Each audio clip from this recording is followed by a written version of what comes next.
अकोल्यात भाजपकडून प्रदेश कार्यालयाकडे महापौर पदासाठी 5 नावांची शिफारस। सोनाली अंधारे, रश्मी अवचार यासह निकिता देशमुख, शारदा खेडकर आणि नीत जगताप यांच्या नावांची यामध्ये शिफारस। तर अकोल्याचं महापौर पद हे ओबीसी महिलेसाठी राखीव। परभणीमध्ये भाजप आणि शिवसेनेची 2 विधानसभा मतदारसंघात झालेली युती फिसकटली। मनपा निवडणुकीनंतर 2 वेळा युती फिसकटली। जिंतूर आणि परभणी मतदारसंघातील 17 जागांवर झाली होती युती। तर दक्षिण रायगडमध्ये मनसे स्वबळावर लढणार। ठाकरेंच्या शिवसेनेसोबत युती नाही, मनसेचे रायगड जिल्हा संपर्क अध्यक्ष दिलीप सांगळे यांची प्रतिक्रिया। बारामतीमधील सुपा कराटी या पंचायत समितीमध्ये गट बिनविरोध होण्याच्या चर्चांना पूर्णविराम मिळण्याची शक्यता। अपक्ष उमेदवार स्वाती खैरे निवडणूक लढवण्यावर ठाम, तर बिनविरोध निवडणूक होण्याची शक्यता आता मावळली। नांदेडमध्ये भाजपला पाठिंबा दिल्यानं शिंदेच्या शिवसेनेतील अंतर्गत वाद चव्हाट्यावर। जिल्हा प्रमुख विनय गिरडे यांनी आमदार बालाजी कल्याणकरांवर निशाणा साधला, तर मुलाला पद मिळावं यासाठी कल्याणकर भाजपासोबत गेले, गिरडे यांचा आरोप। तर लातूरच्या औसामध्ये ठाकरेंच्या शिवसेनेला खिंडार। माजी आमदार दिनकर माने यांच्यासह अनेक पदाधिकारी आणि कार्यकर्ते उद्या भाजपात प्रवेश करणार। दरम्यान यावेळी विविध कार्यक्रमांचंही आयोजन असल्याची माहिती। तर साताऱ्यामध्ये जिल्हा परिषद आणि पंचायत समिती निवडणुकीतनं दुसऱ्या दिवशी 70 जणांची माघार। 27 जानेवारीला अर्ज माघारी घेण्याच्या शेवटच्या दिवशी हे चित्र स्पष्ट होणार। मंगेश काळोखे हत्या प्रकरणातील आरोपी अजित पवारांच्या राष्ट्रवादीचा नेता सुधाकर घारे प्रचारात सक्रिय। तर सुधाकर घारेविरुद्ध ठोस पुरावा नसल्यानं अटकेची कारवाई नाही, सूत्रांची माहिती। कोल्हापुरात निवडणूक प्रभारी पथकाकडून 5 लाखांच्या साड्या जप्त। जिल्हा परिषद निवडणुकांच्या पार्श्वभूमीवर मतदारांना वाटण्यासाठी या साड्या आणल्याचाही संशय। करवीर तालुक्यातील वाशी गावातील कार्यक्रमात या साड्या पकडल्या। तर पनवेल तालुक्यामध्ये जिल्हा परिषद पंचायत समिती निवडणुकीसाठी अर्ज छाननी पूर्ण। पनवेल तहसीलदार कार्यालयामध्ये छाननी दरम्यान 3 उमेदवारांचे अर्ज बाद, तर केळवणे येथील मनसेचे उमेदवार नरेंद्र मोकल यांचाही अर्ज बाद। अहिल्यानगरमध्ये विजय झालेल्या 68 नगरसेवकांचा ग्रामदैवत श्री विशाल गणेश देवस्थान ट्रस्ट तर्फे सत्कार। तर सर्व गणेश सेवकांनी गणेशाचं दर्शन घेत आपल्या सार्वजनिक कार्याला सुरुवात केली आहे।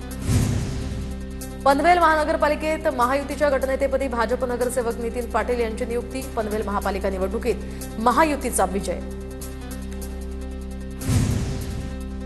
सांगली, मिरज आणि कुपवाड शहर महानगरपालिकेच्या महापौर पदाची निवडीची तारीख जाहीर। तर 10 फेब्रुवारी रोजी महापौर पदाची निवडणूक होणार। नाशिकमध्ये हजारो आदिवासी शेतकऱ्यांचा मोर्चा मुंबईच्या दिशेनं रवाना। तर काही काळ मोर्चेकरी शेतकऱ्यांनी विश्रांती घेतली। नाशिक शहरातनं हा मोर्चा आता पुन्हा मार्गस्थ। बुलढाण्याच्या मलकापूर तालुक्यातील 150 शेतकऱ्यांची फसवणूक। शेतमाल घेऊन सुद्धा व्यापाऱ्यांना 1.5 वर्षांपासून पैसे दिलेच नसल्याचं समोर। शेतकऱ्यांकडून तहसील कार्यालयासमोर आमरण उपोषण। महाराष्ट्रातील तूर उत्पादक शेतकऱ्यांसाठी आनंदाची बातमी। 2,969 कोटींच्या तूर खरेदीला केंद्र सरकारची मान्यता।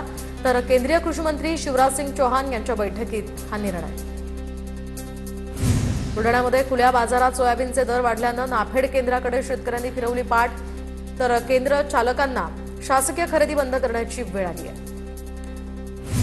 लातूरच्या अडद बाजारामध्ये सोयाबीनला चांगला भाव। तर सोयाबीन प्रति क्विंटल 5,500 रुपये, यामुळे शेतकऱ्यांमध्येही समाधान। तर सध्या सोयाबीननं 5,000चा टप्पा ओलांडलाय। नवी मुंबईच्या एपीएमसी मार्केटमध्ये द्राक्षांच्या हंगामाला सुरुवात। एपीएमसीच्या फळ मार्केटमध्ये द्राक्षांची चांगली आवक।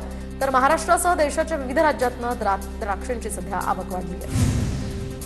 बुलढाण्यामध्ये शेतकऱ्यांनी उभारले 8,000 सौर पंप। महावितरणनं केलेली जनजागृती प्रभावी ठरली। शेतकऱ्यांची विजेच्या खर्चापासून मुक्तता होणार। त्र्यंबकेश्वर तालुक्यात हिवाळ्यातच पाणी टंचाईची चाहूल। तर वाघेरे ग्रामपंचायत हद्दीतील कोशिमपाडा या ठिकाणी पाणी टंचाई। 70 कुटुंब आणि 500 लोकसंख्या असलेल्या या पाड्यावर विहिरींनी गाठला तळ। पालघरच्या वांद्रे धरणाच्या कालव्यांना गळती। पाटबंधारे विभागाकडून केल्या जाणाऱ्या कामांचा निकृष्ट दर्जा समोर। शेतकऱ्यांकडून कामाच्या दर्जावर प्रश्नचिन्ह उपस्थित। गोंदियात केवायसी विना हप्ता थकताच लाडक्या बहिणींची बँकेत पायपीट। तर बँक खातं केवायसी करण्यासाठी बँकेत मोठ्या रांगा। तर काहींना महिला आणि बालविकास कार्यालयाच्या माराव्या लागतात चक्रा। गोंदिया नगर परिषदेच्या तिजोरीत ठणठणाट। तर आतापर्यंत केवळ 5% मालमत्ता कर वसुली। थकबाकीचा आकडा 11 कोटींवर। विकास कामं कशी करणार, नागरिकांचा सवाल। सोलापूरला जाणाऱ्या सिद्धेश्वर एक्सप्रेसला पोहोचण्यासाठी आता उशीर. यवत स्थानकामध्ये प्रवाशांचा रुळावर उतरून रेल्वे थांबवण्याचा प्रयत्न. प्रवाशांची रेल्वे प्रशासनाविरोधात यावेळी जोरदार घोषणाबाजी. सकाळी 6:30 वाजता पोहोचणारी ही सिद्धेश्वर एक्सप्रेस संध्याकाळी पोहोचली आहे. नंदुरबार शहरातील वाहतूक सिग्नल ठरले डोकेदुखी. 50 लाख खर्चून सुद्धा बसवलेले सिग्नल अजूनही सुरळीत नाहीत. वाहतूक सिग्नलच्या वेळेत तफावत असल्यामुळे वाहतूक कोंडीची मोठी समस्या. वाहतूक सिग्नल सुरळीत करण्याची यामुळे मागणी. जळगावच्या निंभोरा रेल्वे स्थानकावर पठाणकोट एक्सप्रेसचा थांबा पूर्ववत करण्यासाठी ग्रामस्थांचा मोर्चा, तर डीआरएम कार्यालयावर आक्रोश मोर्चा काढत ग्रामस्थांकडून रेल्वे प्रशासनाला निवेदन. लातूर इथल्या जवाहर नवोदय विद्यालयातील 12 वर्षीय चिमुरडीची हत्येच्या निषेधार्थ भीमराज सेनेच्या वतीनं लातूर ते मुंबई मंत्रालय असा लॉंग मार्च. येवल्यामध्ये आलेल्या या लॉंग मार्चला येवल्यातील नागरिकांचाही पाठिंबा. वर्ध्यातील सेवाग्राममधील महात्मा गांधी आयुर्विज्ञान संस्था, कस्तुरबा हेल्थ सोसायटीतील प्रयोगशाळा तंत्रज्ञानांचे यावेळी बेमुदत उपोषण. सेवेत नियमित करावं, योग्य पदनाम द्यावेत यासह तंत्रज्ञ पदानुसार वेतन श्रेणी देण्याची कर्मचाऱ्यांची मागणी. गोंदिया जिल्ह्यात यावर्षी 10वीचे 19,080 तर 12वीचे 19,484 विद्यार्थी परीक्षा देणार. 10वीची 80 तर 12वीची 98 केंद्रांमध्ये परीक्षा पार पडणार. परीक्षेतील गैरप्रकार टाळण्यासाठी जिल्ह्यामध्ये दक्षता समिती. जिल्हा परिषदेच्या शाळांमधील अपुऱ्या शिक्षकांमुळे अध्यापनावर परिणाम, तर चाळीसगाव तालुक्यात शिक्षण व्यवस्थेची कसरत. जिल्हा परिषद शाळेतील विद्यार्थ्यांना शिक्षक अभावाचा फटका. जळगावच्या चाळीसगाव बस स्थानकात घरी जाण्यासाठी विद्यार्थ्यांची जीवघेणी कसरत, तर अपुऱ्या बस फेऱ्यांमुळे विद्यार्थ्यांच्या सुरक्षिततेचा प्रश्न ऐरणीवर. शाळा महाविद्यालय सुटल्यानंतर बस स्थानकात मोठा गोंधळ. दावोसहून नंदुरबारसाठी 4,000 कोटींची गुंतवणूक. नंदुरबार जिल्ह्याच्या विकासाला यामुळे मोठी चालना मिळणार. प्रदेश सरचिटणीस विजय चौधरी यांनी मानले मुख्यमंत्री फडणवीसांचे आभार. रस्ते, सिंचन आणि आरोग्य सुविधांसाठी यामध्ये भरीव निधी मिळणार.